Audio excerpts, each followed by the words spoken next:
আধুনিক ক্ষেপণাস্ত্র এবং ড্রোন সমন্বিত ভূগর্ভস্থ সুবিধা উন্মোচন করবে ইরান। ইরানের Islamic revolution guard corps IRGC aerospace force বড় আকারের সামরিক মহড়ার জন্য আধুনিক ক্ষেপণাস্ত্র এবং ড্রোন সমন্বিত নতুন ভূগর্ভস্থ সুবিধা উন্মোচন করবে। সোমবার 6 জানুয়ারি সংবাদ সম্মেলনে এ তথ্য জানান আইআরজিসির মুখপাত্র জেনারেল আলী মোহাম্মদ নাইনি।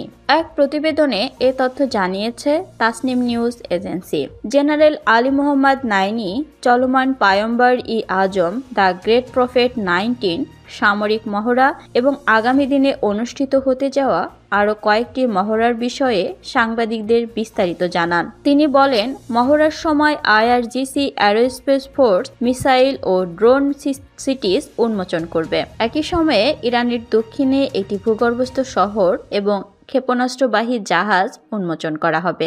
এছাড়া আইআরজিসির একটি ইউনিক ড্রোন এর নতুন ভার্সনও উন্মোচন করা হবে বলেও জানান তিনি।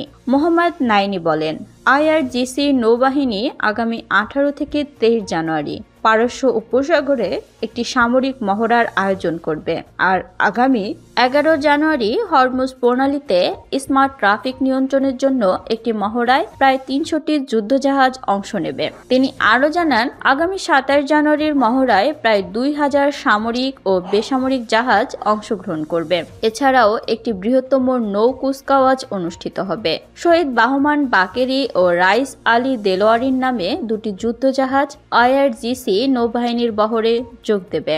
জেনারেল নাইনি আগামী 10 জানুয়ারি রাজধানী তেহরানে 1,10,000 বাসিস বাহিনীকে নিয়ে একটি মহড়ার পরিকল্পনারও কথা জানান। আইআরজিসির এই মুখপাত্র আরও বলেন, ইরান যে কোনো মাত্রার বড় ধরনের কঠিন যুদ্ধের জন্য অনেক আগে থেকেই পুরোপুরি প্রস্তুত।